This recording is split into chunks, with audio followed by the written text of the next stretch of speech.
best friend! Hey! Wala nyo kung saan kami pupunta ni Paring Will. Oh no!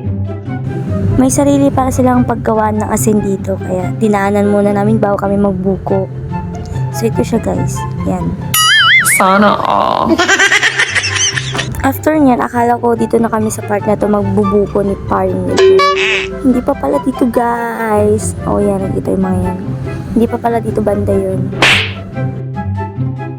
So sinundan ko na nga si Paring Will. Ito nga pala sa kanila is bawal kang kumuha ng tanim na hindi sayo. Gaya ng buko. Pag hindi mo tanim yung buko, huwag mong sukdalin. Okay?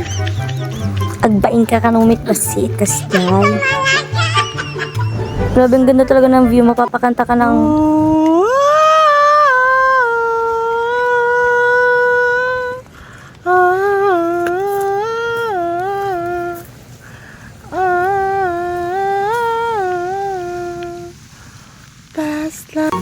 Wow naman! Wow! And naghanap na si Paring Will ng akitin niyang buko. So, ipaparindi ko mas yung tulog ng dagat.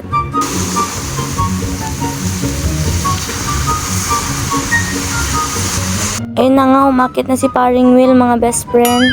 Sana all. Bale, yung bukong kukunin niya lang is para sa aming dalawa lang. So, mga dalawa, tatlo, ganun lang. Yung kasya lang ba? Hindi naman kami ganun katakaw guys out there. Over my dead body. Hey! Yan, after yan, pababa na yung bebe ko. Ala, apay kasi, Paring Will.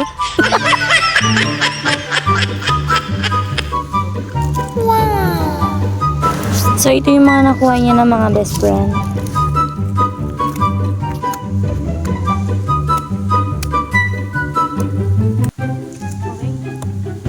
Pagkabukas ngayon ng buko, ganyan daw na eksena namin dalawa.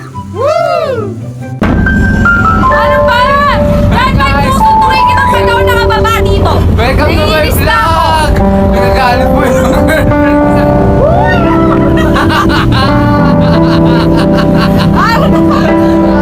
Ikaw ha?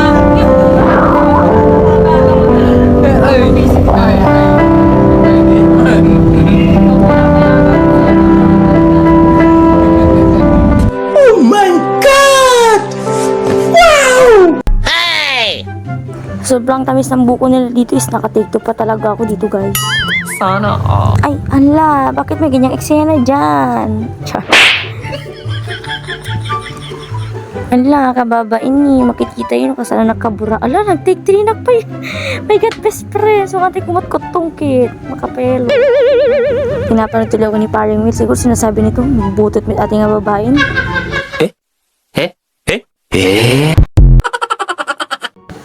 Ang pabebe niya dyan, ayaw niya hindi kainin. Pero busog na daw kasi siya, kaya yung pinilit ko lang. After namin kumain ng buko ni Paring Will, ayan, umuwi na rin kami. And then, ayan, pinapandag namin yung mga bata na naglalaro. Mga pamangkin niya pala yung mga yan.